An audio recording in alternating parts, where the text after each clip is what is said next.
winter of 2017 into 2018 has been a cold one for the UK. We've had periods of snow like we've got right now. I mean, it's March, it's late March. Don't normally have snow this time of year. But believe it or not, there was a time when this kind of weather was normal for Shropshire. Okay, so last episode we took a quick look at some of the depositional glacial features that you'll find within Shropshire, and in this episode I want to look at some of the erosional features that you'll find. And we're starting off here on top of the Stiper Stones to have a look at what's called a periglacial landscape. So what do I mean by periglacial? As far as we can tell, the Stiper Stone ridge itself was not actually covered by glacial ice during the Devensian. There's no evidence of things like glacial till and glacial fluvial sediments, and what we've got is a landscape that was predominantly ice-free, but would still have been impacted by the cold temperatures and the presence of the glaciers in the valleys below them. So the Stiper Stone Ridge would have stood as an errat, which is a ridge that pokes out above the glacial ice, and there would have been glaciers in the valleys on either side, so down this side towards the Severn River Valley and to the east of me towards the Long Mynd. Both of these would have had glacial ice in them at some point. So the most noticeable periglacial feature within the top of the Stiper Stones, these fantastic tors. They form a dramatic piece of the landscape, and they are formed from the normal Stiper Stone quartzite, which actually isn't a real quartzite. It is a very fine pale grade of white sandstone, just as a side note. These are formed by process of frost shattering. Within all the rocks you'll find these small natural cracks, and water will get into these cracks, and when the temperature drops, as happens in the winter time but would have particularly happened during the various ice ages that Shropshire was subjected to, was this ice freezes, and as the water freezes, it expands. This expansion creates pressure on the rock, forcing it apart slightly. Now in the summer months, this water will melt, and you'll get more coming in during rain and whatnot, and the process just repeats itself every winter. And with the long winters that you'd have had during the Devensian and the other ice ages that affected Shropshire, this process over year on year breaks the rocks up to create these fantastic boulder fields and these wonderfully dramatic tors that you'll find on top of this ridge.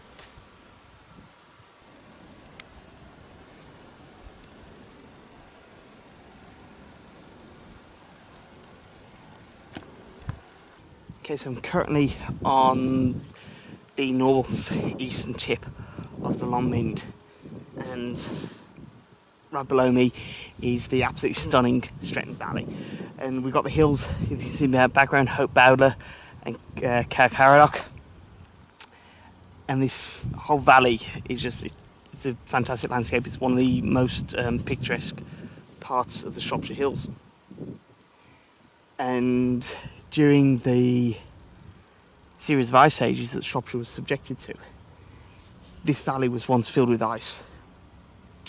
And one of the things that makes this valley special regarding the ice ages of Shropshire is it marks the boundary of the Devensian ice, and you can actually see it in the valley itself.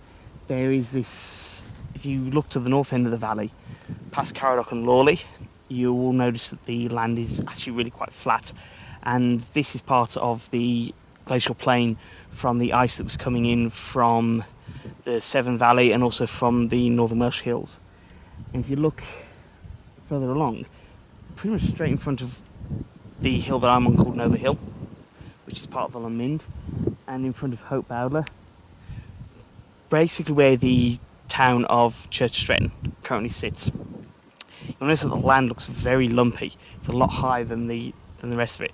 This is basically a poorly defined moraine that formed the terminus of the glacier that was once in this valley. And this poorly defined moraine now marks a watershed. Everything north of this flows downhill northwards towards the River Severn, somewhere between Shrewsbury and Telford, and towards the south of it, it flows southwards towards the Tame, where it then joins the Tame joins the Severn near Worcester.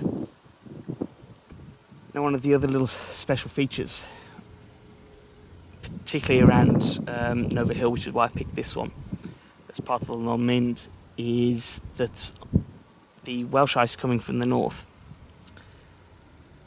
as it flowed southwards, it hit this part of the Long Mynd, and the bulk of the ice went down the Church Stretton Valley, but a part of it was diverted westwards around Nova Hill. So you have this lovely little small valley, really quite steep, with a flat bottom,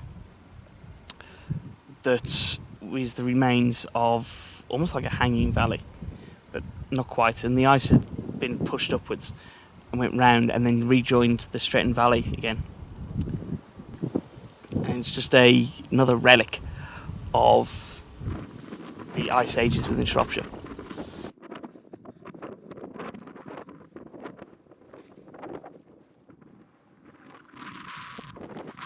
Okay, here at Melverley we've got the convergence of two rivers, the Vernway and the Severn. And 16,000 years ago this would have been the site where the two glaciers that flowed down those respective valleys would have met. And as you can probably tell just looking around me, this whole landscape is still really flat, and it provides quite a floodplain for both rivers. Now, as the glaciers were receding, this whole area would have been a glacial lake with all the meltwater from those retreating glaciers. And even now, during periods of excess rainfall, this whole landscape will flood out, creating a temporary lake once more. Now, another interesting fact about this part of the River Severn near Melverley is that it's at this point that the Severn Trench starts. Now, what happened was, during a re-advance of Welsh ice, the Severn cut underneath the glacier through old glacial till and into the bedrock, and this trench has been mapped out. It follows roughly the course of the current River Severn under Shrewsbury through towards Buildwas to the Ironbridge Gorge. And this is it. This is the end of the Severn Trench. We've got the modern River Severn cutting its way through its alluvium, creating these wonderful meanders just down over there. And in the distance, near the old coal power station, is the Ironbridge Gorge. And it was there probably during the Devonsian, but it might have happened during the Anglian. It was at this point that the subglacial River Severn hit the Wenlock Edge escarpment, cutting its way through and creating the modern Ironbridge Gorge. This landscape here connects with that gorge, and both of which were formed by the ice in the last ice age.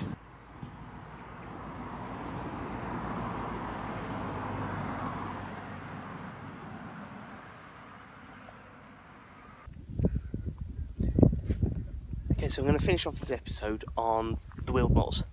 Now, I'm actually sat on top of a formation known as the Wall, which is one of those ancient Iron Age forts. You can't really call it much of a hill fort in a landscape that's like this, but yeah, it's one of those Iron Age forts. Now, the landscape in front of me was once quite boggy and quite wet, and it still is quite wet and peaty in places. The wood walls are quite well drained, and what it used to be was the edges, at least this part anyway, of a glacial meltwater lake. And if we check the geological maps, what you can see is he's got these glacial Lacustrine deposits dotted across the entire county, and it was once thought these were all interconnected into a large meltwater lake called Lake Lapworth that was then drained with the formation of the Ironbridge Gorge. Now, this idea persisted throughout much of the early part of the 20th century, but from the sort of 70s and 80s it started to be contested. And one of the pieces of evidence that went against the existence of Lake Lapworth was that there seems to have been multiple glacial lakes, mainly because these lake formations are at different altitudes, different levels, so they wouldn't have formed one continuous lake. So the map of Shropshire would have looked a little bit more like this. Now, ultimately, when we put all these pieces together, where the glacial till is, where the fluvial formations are, glacial lacustrine deposits, you end up with a map of Shropshire that looks somewhat like this. And this is a nice finishing point, I think, for this episode, just to give you an idea of what Shropshire's landscape was like during the last of the ice ages.